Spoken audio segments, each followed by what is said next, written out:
नमोस्तु। महाराज श्री, मेरा एक प्रश्न है जिससे कि आज पूरा समाज उद्वेलित है, परेशान भी है, परंतु समाधान नहीं दिखता। वो है अंतर्जातीय विवाह।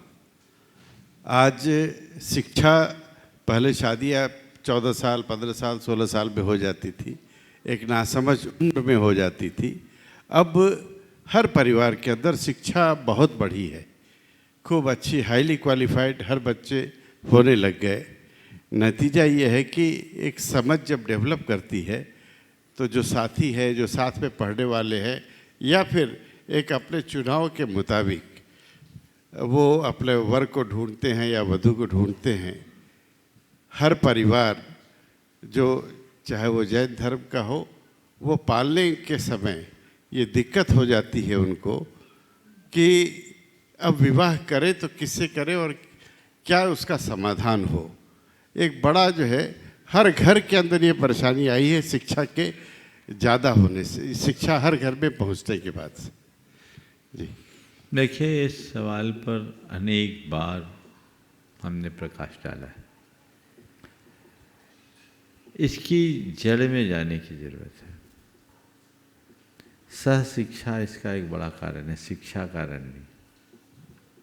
विधर्म विवाह, जैसे आपने अंतर्जातीय विवाह की बात कही, उसकी वजह यही। इसके लिए शिक्षा ले, पर हमें अपने बच्चों और बच्चियों को इस बात को बहुत तथ्यात्मक तरीके से समझाना चाहिए कि विवाह का अर्थ क्या होता है। विवाह केवल दो व्यक्तियों के मध्य नहीं होता, विवाह दो परिवारों के मध्य होता है, और परिवारों के मध्य होने वाला विवाह ही टिकता है, बाकी में विवाद ज़्यादा रहता है। अभी सर्वेक्षण बताते हैं कि आज के युवा ज़्यादातर लव मैरिज को प्रेफर करने लगे हैं, और दूसरी तरफ ये भी बताते हैं कि 90% प्रेम विवाह तलाक में बदलते हैं। ये तथ्य है। तो ये चीज़ें समझना चाहिए, क्योंकि जिस प्रेम की दुहाई देते हुए लोग इस तरह का कदम उठाते हैं, यथार्थ उसमें प्रेम जैसा कुछ नहीं होता। वह केवल यौवन का आकर्षण भर रहता है और टूटते हैं। इन बातों को जब हम अपने बच्चों को गहराई से समझाएं, तब शायद वे ऐसी पुनरावृत्ति से बचे। अंतर्जातीय विवाह का जो दूसरा कारण आपने उपस्थित किया, मैच का न मिलना, तो उसका एक ही उपाय है कि पढ़ाई के पहले ही विवाह कर देना। अत्यधिक शिक्षा देकर विवाह कराने की अपेक्षा विवाह करा करके भी तो उच्च शिक्षा में भेजा जा सकता है। मैं ऐसे अनेक लोगों को जानता हूँ, महिलाओं को जानता हूँ, जो विवाह के टाइम में 10वीं 11वीं पढ़ी थी और हाई कोर्ट की जज बनी, IAS ऑफिसर बने, अपना परचम फैलाए। शादी के बाद भी पढ़ाई हो सकती है, ऐसी बात नहीं।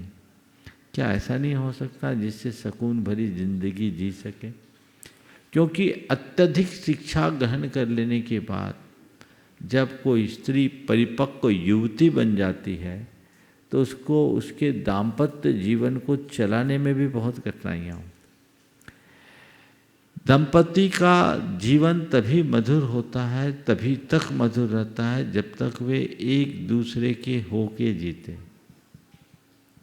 जब वो पूरी तरह मानसिक रूप से परिपक्व हो जाते हैं तो ईगो क्लैश होता है। उनका तार्किक मन उन्हें बहुत उद्वेलित करता है, परेशान करता है, समझौता करने नहीं देता, और फिर बात बात में टकराव होते हैं।